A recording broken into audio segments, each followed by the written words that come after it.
She's at.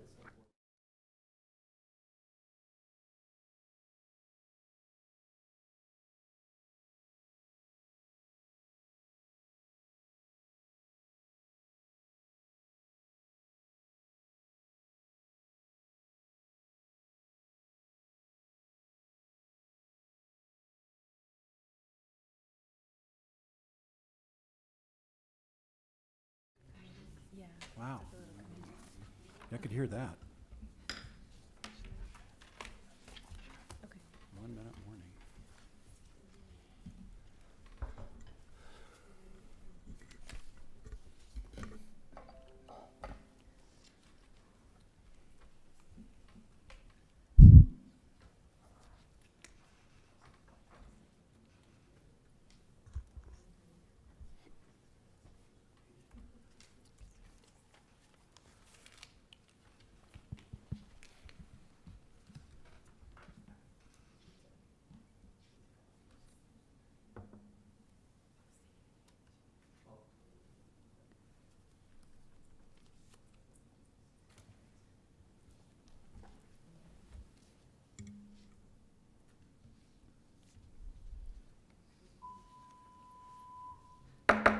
All right, we'll call this meeting of the Camarillo City Council to order. And Madam Clerk, will you please take the roll? Councilmember Martinez Bravo, Here. Councilmember Santangelo, Here. Councilmember Tennyson, Here. Vice Mayor Kilby, Here. and Mayor Tremblay. Here. Let the record reflect that all 5 council members are here, and we are going into closed session pursuant to the agenda. Madam City Attorney? Yes, It's a hard thank time you. seeing you down there. I know, but I'm down anyway. here. Can you lead us into closed session, please? Yes, we have 2 items on the agenda. Existing litigation pursuant to Government Code Section 54956.9D1, and another with anticipated litigation pursuant to Government Code Section 54956.9D4 as listed on the agenda. And if there's any reportable action, I will make that report later. Okay, thank you very much. And then we'll go ahead and recess into closed session, and we will return at 5 o'clock. Thank you.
Okay, I'd like to call to order the special meeting of the Camarillo Board of Library Trustees for Wednesday, February 29th, 2024, and let the record reflect that all council members are present. Would Councilmember Kildee please lead us in the flag salute?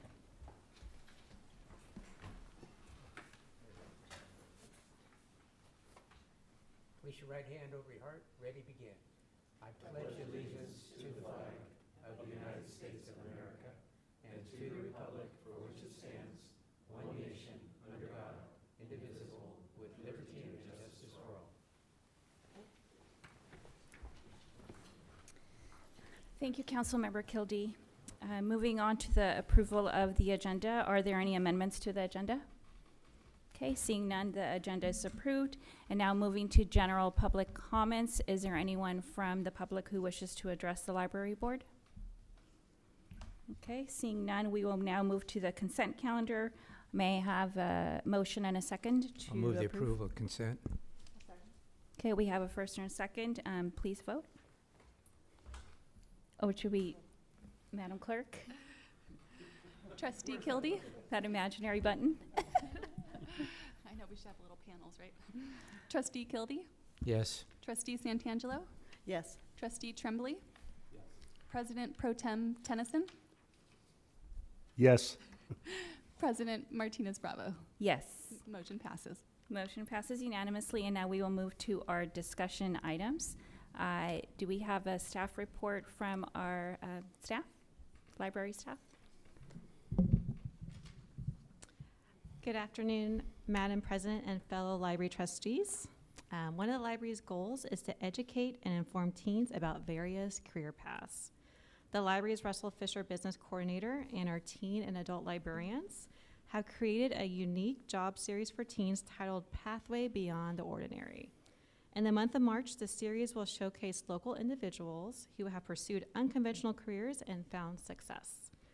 Career spotlights include a filmmaker, writer, and producer, a wildlife protection public outreach assistant, a costume concept artist, and more.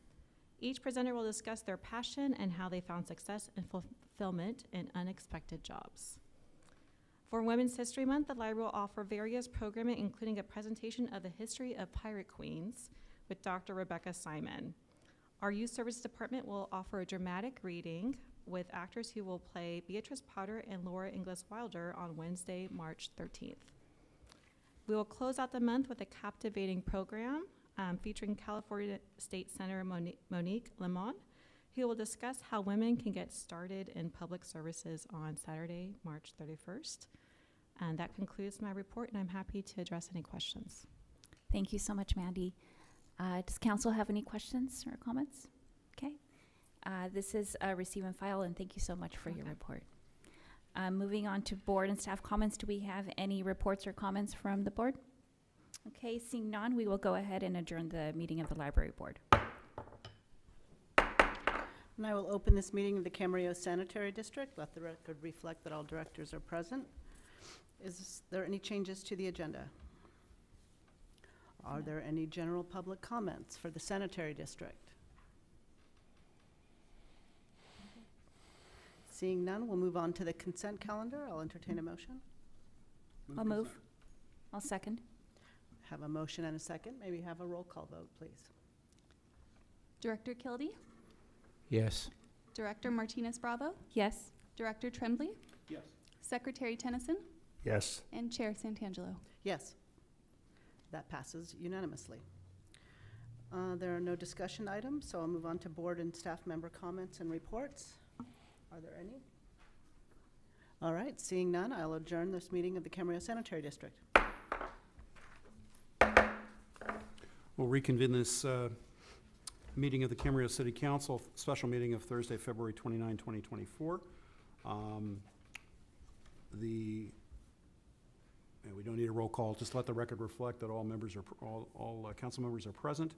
Do we have any changes to the agenda this evening? Seeing none, we now have a presentation on the Regional Defense Partnership. Good evening, Mayor, City Council members, City Manager. Appreciate the time you've given us to update you on Regional Defense Partnership.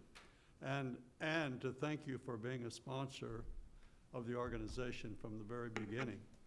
And as you know, one of your recent retirees, Charlotte, is still on our board, in addition to the cities, and she's continuing to be our treasurer. And so we really appreciate Camarillo. So starting with the presentation, let's see here if I could get control of this device. Well, what is RDP? You know, I never know with changes in leadership how much you may or may not know about RDP, and I don't mean to talk down to you or act like you don't know, but I'm just assuming that you'll interrupt me or ask questions or ask for more detail if I don't give you enough. So, well, what is RDP? Well, if you think back in the history of base support here, by the way, I retired as Director of Engineering for one of the local bases, Naval Surface Warfare Center, which we have about 3,000 employees. And I was Director of Engineering there. But that's been a number of years ago. But right prior to my retirement was one of the first base realignment and closure acts. That's why I bring that up, because I came into RDP after that. But when this BRAC occurred, it shocked the whole system locally, because everybody thought, well, they'd never shut down Point Mugu, or they'd never shut down the Seabees. But Point Mugu had to be fought for to keep it from being shut down. And some of you may remember that. And that was a wake-up call. So once that happened, there was a decision made after we won that BRAC fight, and then actually there was another BRAC fight shortly thereafter, that let's never let this happen again. Let's build an organization that supports the bases, that can do for the bases what they can't do for themselves. Remember, they can't lobby for themselves. We can. And we can build them up. We can bring new programs, and we're going to talk about some of the activity we've done and things we've done to accomplish that. So what happened is they formed this permanent organization at that time called Regional Defense Partnership, just to make sure this never happens again. Let's build the bases up, let's get them staffed, let's get new programs, let's go do for them what they can't do for themselves.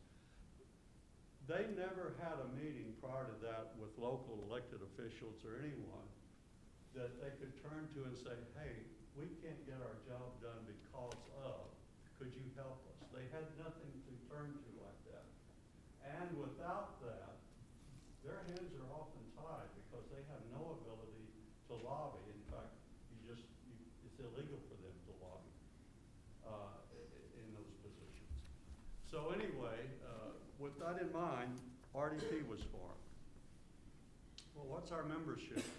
Well, we started out realizing we had to become a nonprofit organization, and we had to be very careful about how we organized the group and how we got our funding. Most trade organizations or defense organizations often have a lot of commercial, big companies, big aerospace companies that sponsor them and they get their funds from. But we couldn't do that because that would be a conflict of interest. If we're going to lobby for the bases, there's often a conflict if you have a commercial operation, because they want that business versus your, and so they get in your way of lobbying for that work for the base. So we had to decide at that point, and that was before my time, that decision. It was a year or two before they asked me to take leadership. But at that point, they decided that the best way to organize this is for this to be sponsored by the cities and the county of Ventura, and that we have no conflict of interest. We can work with the bases, we can sponsor programs, we can get new programs, and we're not in conflict with any other organization in our ability to do that. So that's where the membership starts. Most of our board members are communities that support the organization. We have general membership too from technical people and other organizations, but most of our leadership comes from the 6 cities in the county that are our sponsor. The community, we charge, there's no general membership. People, anybody in the county, anybody in the cities can join, come to our meetings, be a part of the organization, and generally we'll have, at a general meeting, which we have monthly, we'll have 50 so people at any one. We have currently some of the general public, some 230 members. The partnerships are all the major commands, and I'll get into more of those and the economic value they bring. But one of the things that you see down there is we have 100 commands on this base now. When we started this, when we had the BRAC, and I came on board, one of my objectives was to build up the number of commands. People don't sometimes don't realize how the Navy works, but the Navy, Naval Base Ventura County, the commanding officer there is basically the landlord. All the programs get done by commands, and they're all independent. They report up to somewhere else. They lease the land, or essentially in commercial terms, they lease the land on the base, or they use the land on the base. But there's 100 commands. Now, when I first, when we had the BRAC and we were setting out that we needed to build this base up and make sure it never got BRAC'd again, there was less than 70 commands. The work that RDP has done over the last 20 years has brought us to 100 commands. And not just any commands. We went out and looked for where's the future, directed energy, unmanned, etc. And we were able to go talk to the various programs, have sessions with the various leaders in Washington, and when we talk about bringing in 30 new commands, they're all of the nature of that's where the future lies. So we have built a future. In fact, we built such a good future, and we've got so many commands now that we've got another problem, is where to put people. And so we think we've BRAC-proofed it, because if you want to shut down the base, where are you going to put these 100 commands in the first place? And we very carefully looked at where is the national asset that we have that even if you thought you wanted to move, it'd be very difficult. We got the port, we got the airfield, and we got the big range. So we have, in this period of time, we feel you never can say never, but we feel we pretty much BRAC-proofed it. We're a 501c4 organization. We're located currently in Oxnard. And these are the cities that financially support us in the county. 6 cities in the county. We're primarily a volunteer organization. We have a lobbyist in Washington. I'm the executive director, and we have some admin support. All the other people you're going to see names volunteer their time. And up until 2 years ago, I was, after I retired, I was doing a lot of consulting. I volunteered all of my time, but we're getting to the point where I'm going to have to transition to somebody. So we're doing a token salary, I call it, for the kind of level we want for this job. So, but that's only happened in the last 2 years. Before that, that was volunteer too.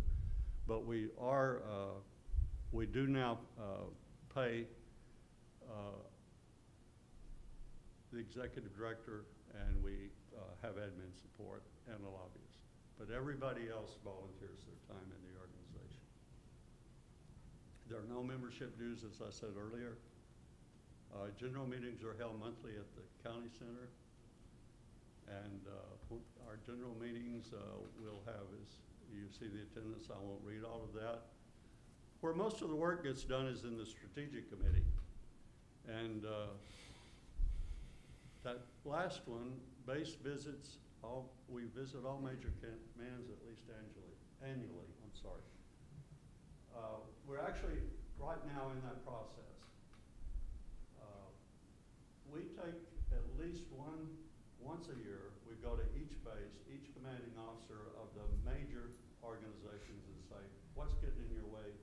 what do you need, et cetera. Well, usually they can't get a building, they can't get money for a certain program, our policies get in their way. Right now, we have a huge issue you've all heard the term SCIP. The standards have been upped, and we've got huge impacts at all of our bases on being able to operate with secure information. So that's going to be one of our big issues this year. But make a long story short, we go out, we look at all the issues, they tell us what's keep getting in their way, and then we figure out they become our issues. We never get them in the middle. They become our issues that we take back and try to resolve. And we've been extremely successful in doing that, and I'll show you some of those examples. So then we do an annual lobbying trip after we've worked up all those issues, and that usually takes place in March, so we can get ahead of the NDAA Act and the various congressional actions that need to take place this coming year, and that's usually a March time frame.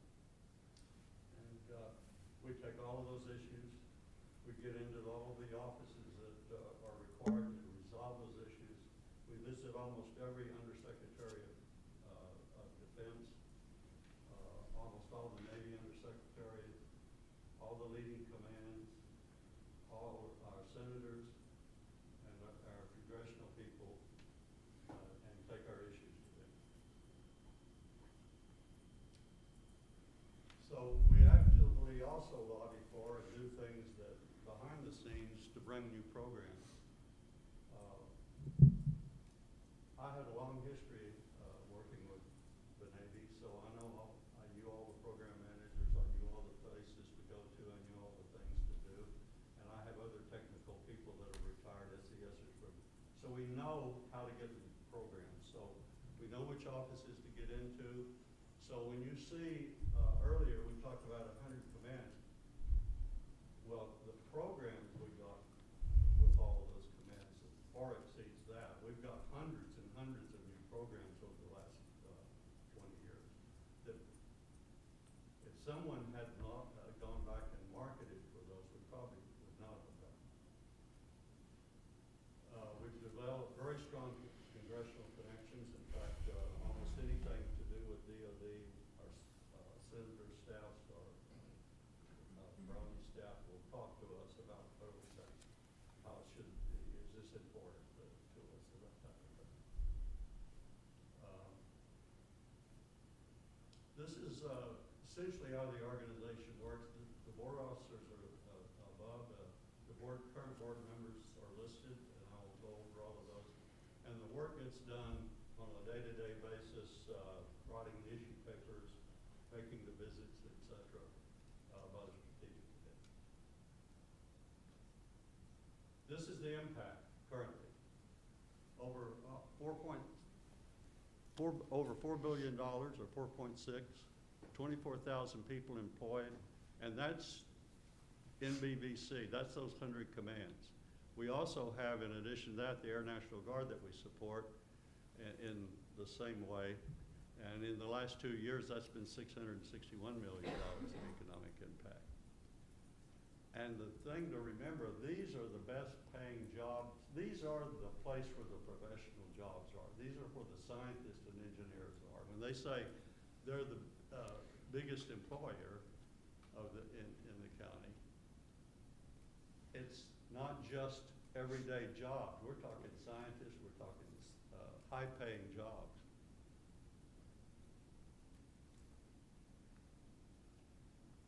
As I say, our recent milestones, we've grown now to 100 commands. We've reached $4.6 billion in Naval Base Ventura County. We work for and were very instrumental in getting the Coast Guard relocated here from LAX.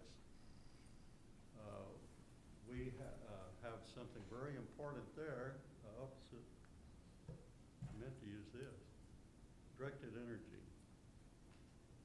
We have the only Navy directed energy test facility in the world. We were able to get that through 10 years of talking to the right offices. We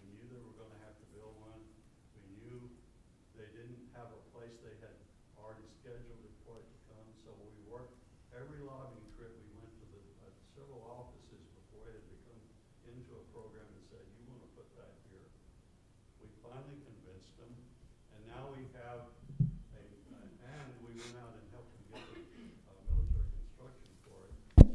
At Point Mugu, we have the only directed energy test facility in the Navy, and we got an extension that was needed on San Nicolas Island because there's directed energy is lasers as well as lots of, and you need a backstop. So we were able to also capture a laser or directed energy capability at San Nick in this process. And then the next one after that, the unmanned programs. We have now become, due to the number of programs we were able to go track and get located here, we have become a center for unmanned Navy work. We have now the underwater, the surface, and the air. And that's all, the last two have just happened on work that has been done in the last 3 years to get the underwater and the surface. But now we are a center. In fact, we recently turned out a kind of a bragging sales brochure for Ventura County that says this is the center of unmanned work. And we actually are the center of the Navy unmanned work. We've obtained a lot of MILCONs for them with plus-ups.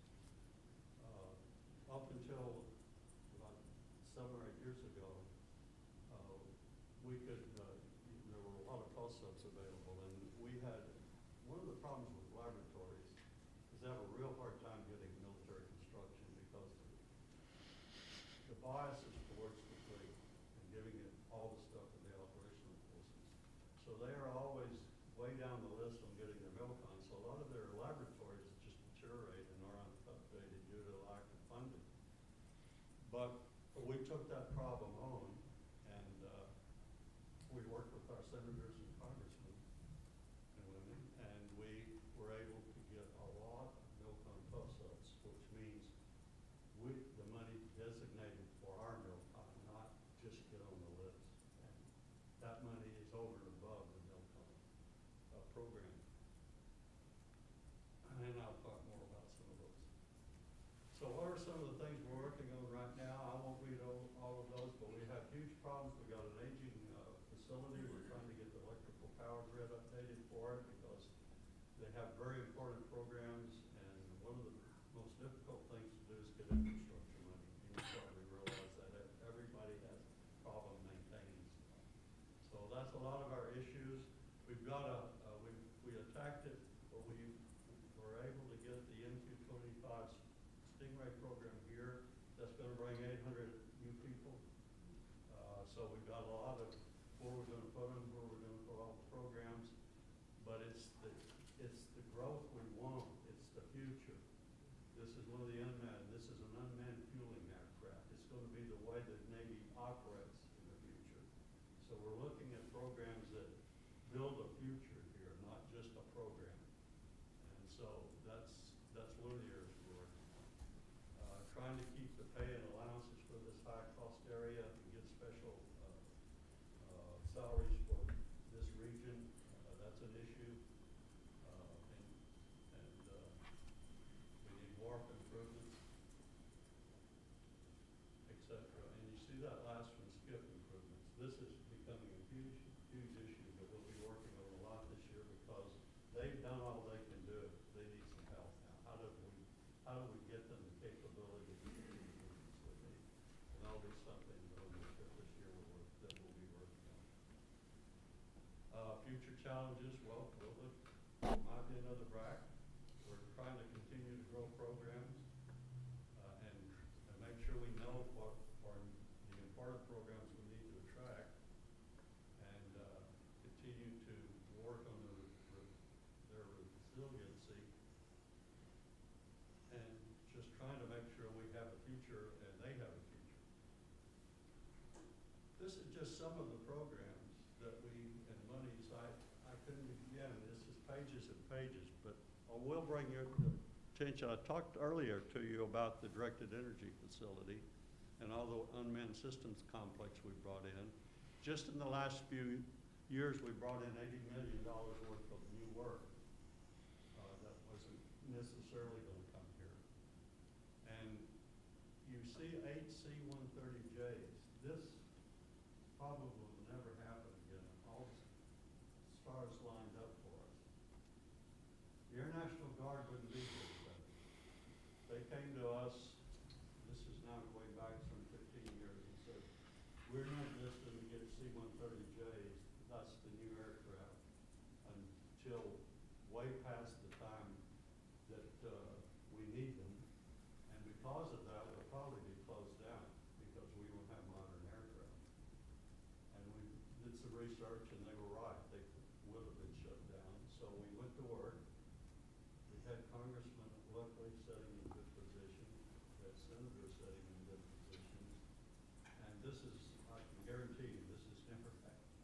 We were able to get a plus-up for 8 aircraft designated for the 146th year. And that turned them into the firefighting group that has the maps and everything with the latest aircraft. And I still pinch myself how we were ever able to get 8 aircraft added to a budget. You just don't know how impossible that was, but we did it.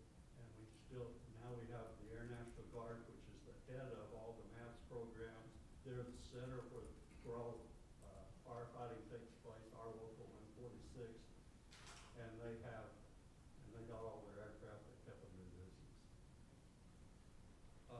We've gotten over plus-ups over time, at least,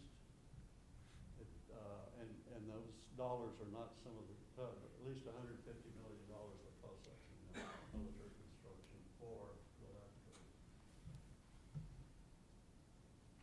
And that's, any questions? Thank you for an excellent presentation. It's really appreciated. Questions? Mr. Kildee?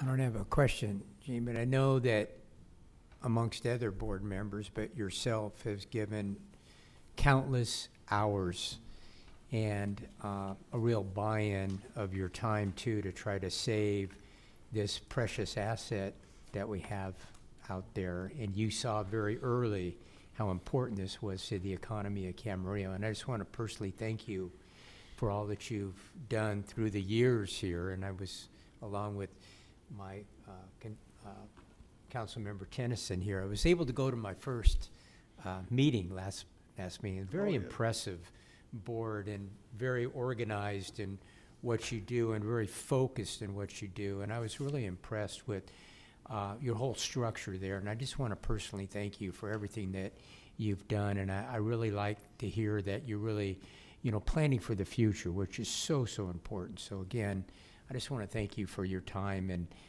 I really think that the best days are ahead of this organization. Thank you. Thank you. Appreciate that. Mr. Tennyson? Gene, great presentation. The numbers you put up with the economic impact, and it's a question and maybe a comment, that only includes civilian employees. It doesn't include the impact of the 4,000 plus military personnel assigned to our base, correct? Well, are you talking about the 4.6 billion? Yes, billion. What that doesn't include is primarily the contractors. This is because we can't get that number because privacy laws. We can't pull out from the contractors how much of their money gets spent here. So it's bigger than that as far as economic impact. And in my understanding, we get a report each year of W-2s issued by zip code. Yeah. That doesn't include active duty military. No. We can't get that information. And one of the things I've asked for from the base commander and have yet to get is the number of military personnel that live in Catalina Heights or that live in Camarillo and the number of dependents that live in Camarillo, because my impression is the economic impact for Camarillo is much greater than just the number you showed, because every morning, every afternoon, I see naval personnel in uniform shopping at our grocery stores and shopping at our Starbucks and things like that. So I've been trying to get that information from the base, and I'd appreciate it if RDP could help me get how many military personnel we have living in Catalina Heights and in private housing in Camarillo, and the number of dependents? Well, you know, the only way we've been able to, due to the privacy laws these days, the only way we've even been able to get the civilian information is go to Congressman Brownlee, or Congresswoman Brownlee, and ask her to go ask for the zip, where the zip codes the checks go to for the civilian employees. And so we've been able to determine where the civilian employees are living by zip code, but we couldn't get that information directly. We had to go through her to get that. And it's very difficult to get some of this information anymore with the privacy laws. The military aren't allowed to, you know, disclose some of this information. My understanding is the base housing officer can provide us the information on the number of military personnel living in Catalina Heights and the number of dependents. That's probably true. Yeah, That's and probably maybe if RDP can help me get that information, I can share it with council. Well, let's talk about it and we'll see what we can do, sure. Thank you. Yeah. Councilmember Santangelo.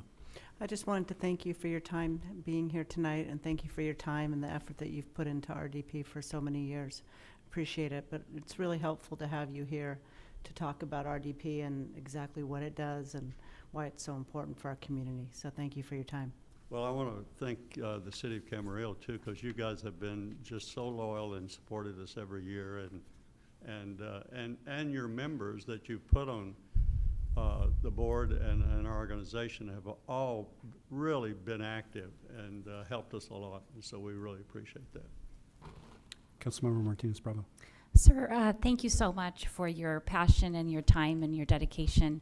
You could really see the impact of how it's been impacting our community, and so I really appreciate that. The only question that I had is, have there been any current efforts to try to engage all of the cities from the county to contribute financially?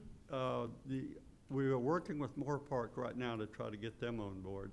Okay. But the further away you get, there's less people working. You know, that they're gaining less economic benefit from it with employees and stuff. Right now, we have the cities that are the place where most of the people live. And Moore Park is the only one that has probably the next city down with the numbers, and we are working with them to see if we can bring them on board. Okay, thank you very much.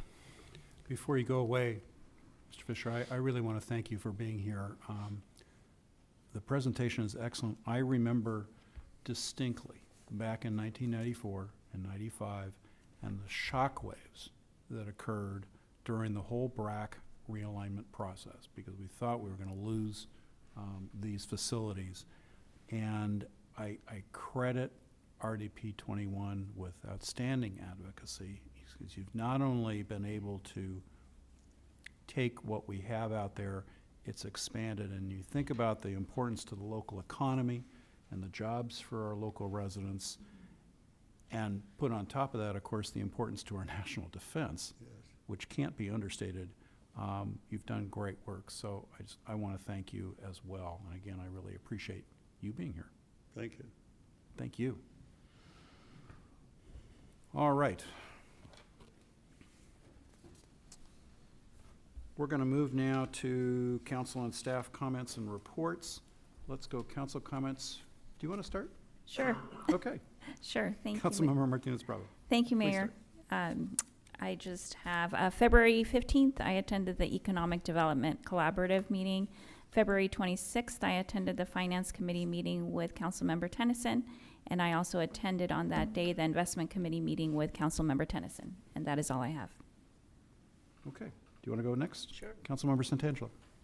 Okay, on February 15th, I attended the CPA Executive Committee meeting. On February 20th, I also attended the Airport Layout Plan Airport meeting. And on February 21st, I attended LAFCO. February 22nd, Economic Development and Land Use Committee with Councilmember Tennyson.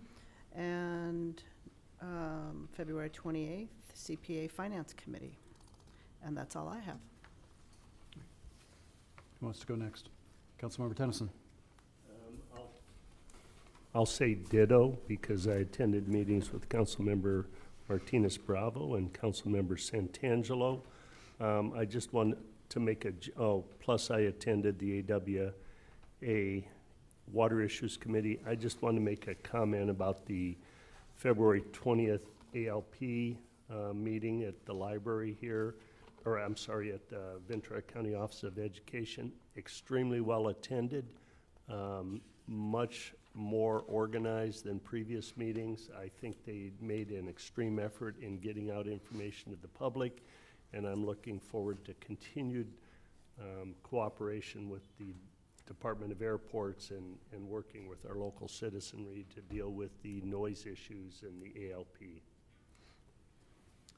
Vice Mayor Kildee. Yes, let's see. February 15th, I attended a VRSD meeting. I also attended the February 20th meeting at the Office of Education about the airport. February 26th and 27th, I did attend the annual CASA conference, which was a very good conference. And that's all I have to report. All right, let me go ahead and do meetings attended. On February 20, the County Airports Department, the ALP update meeting. On February 21, the California Association of Sanitation Agencies statewide board meeting. On February 23, the Metrolink board meeting in Los Angeles. And from February 26 to 28, coming back late yesterday, we were in Washington, D.C. for a number of items, and I just want to talk about it just a little bit. The first was the CASA DC Policy Conference, which is principally on February 26 and 27. We hit a number of topics that are directly relevant to what we're doing here at the city, including the IIJA and building infrastructure law and funding opportunities, a congressional staff panel on authorizations, regulatory issues for PFAS and NPDES permits, cybersecurity, discussion on the Chevron deference rule, which is in front of the California, United States Supreme Court, and then innovative financing for future. And that's directly relevant to one of the new city objectives that the council adopted in terms of a strategic financial plan. Also attended the AQUA DC conference, principally on February 27 and 28, where we heard from the Commissioner for the United States Bureau of Reclamation, the Chief of the EPA Office of Water, and then an expert on cybersecurity, which is a very important topic for all of us. Then finally, together with Vice Mayor Kildee and staff, we had 7 different meetings that we attended. Department of Transportation, Department of Energy, HUD, and the Bureau of Reclamation with staff from each of those, and also with staffs for Congresswoman Brownlee, Senator Padilla, and Senator Butler. And we talked about a good number of opportunities that hopefully we might be able to avail ourselves of for the city. So it was a very, very intensive 3 days and a very busy 3 days.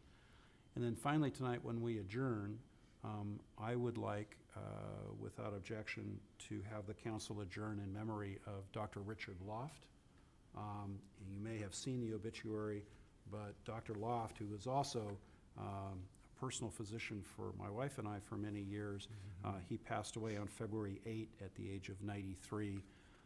Dr. Loft was a rock star in this community. And I'll just, I believe he was also the chair at one time of the Ventura County Medical Association, but he actually made his way here.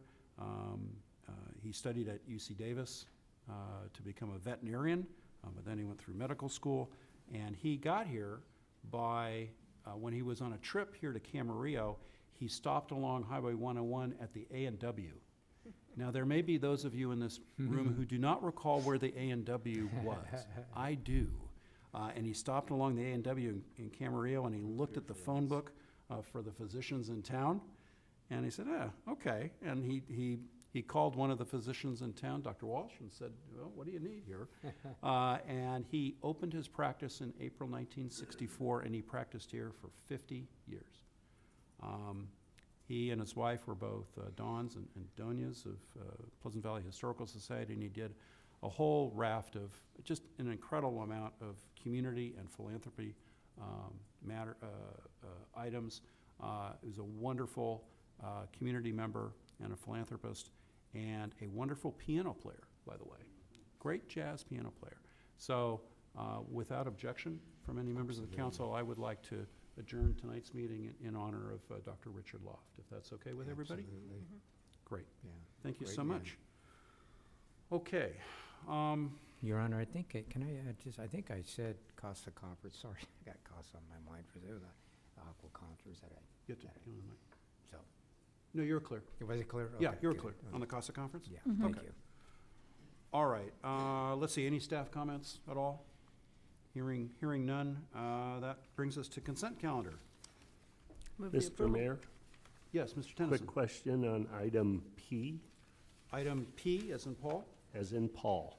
Do we want to, do we And want to pull that? Probably for our city attorney, I just want clarification. All this does, this tolling agreement, is extend the statute of limitations for the appellant to file with Superior Court if they want, correct? That's right, just basically says the city will withhold objection an additional 90 days further. Nothing substantive on the underlying appeal Okay. issues. And then this does not impact the letter of agreement that we offered the family the day before our special council meeting. No, we're still going to be working on hopefully resolving everything, so there won't be a need for any litigation. Thank you, that was it. Well, anyone else have a question regarding any consent item, any of the consent items?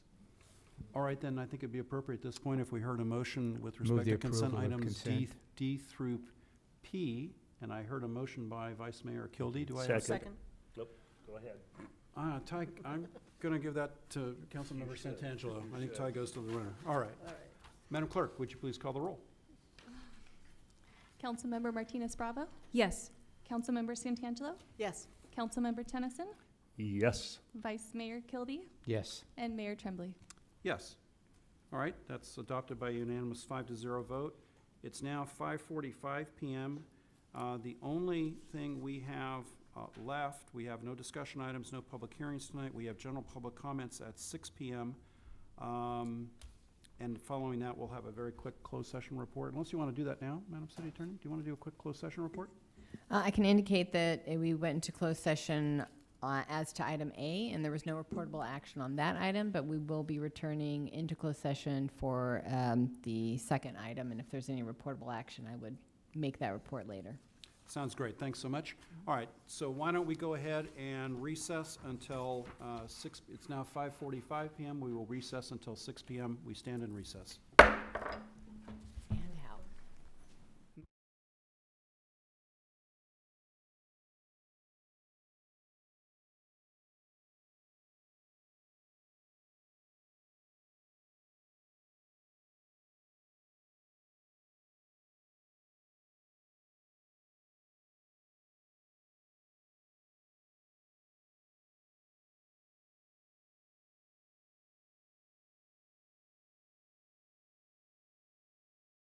Of valor here. What we'll go ahead and do is adjourn into closed session on item B on tonight's special meeting agenda, and then we'll be back at 6 o'clock to take public comments. So we will go ahead and adjourn into closed session at this time, rather than recess.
All right, it's 6 PM.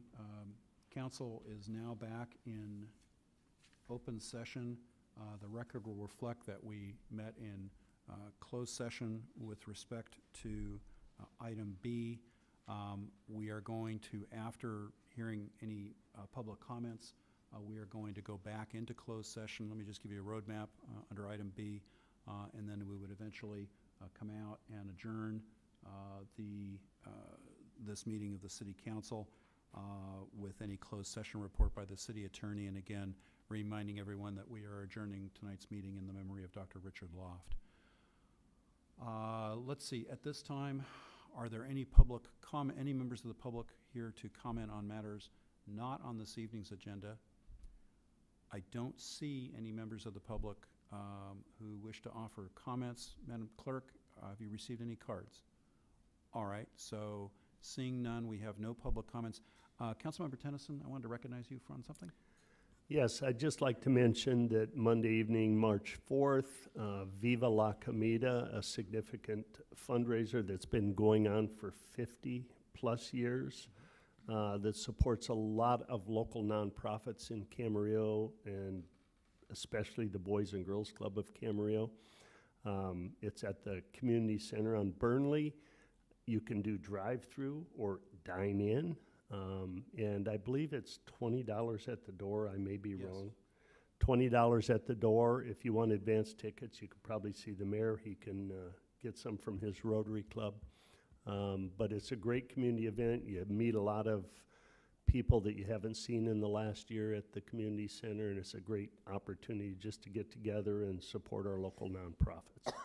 Thank you, Councilmember Tennyson. It is a classic Camarillo event, so we're looking forward to it. And just putting in a plug for the Noontime Rotary Club of Camarillo.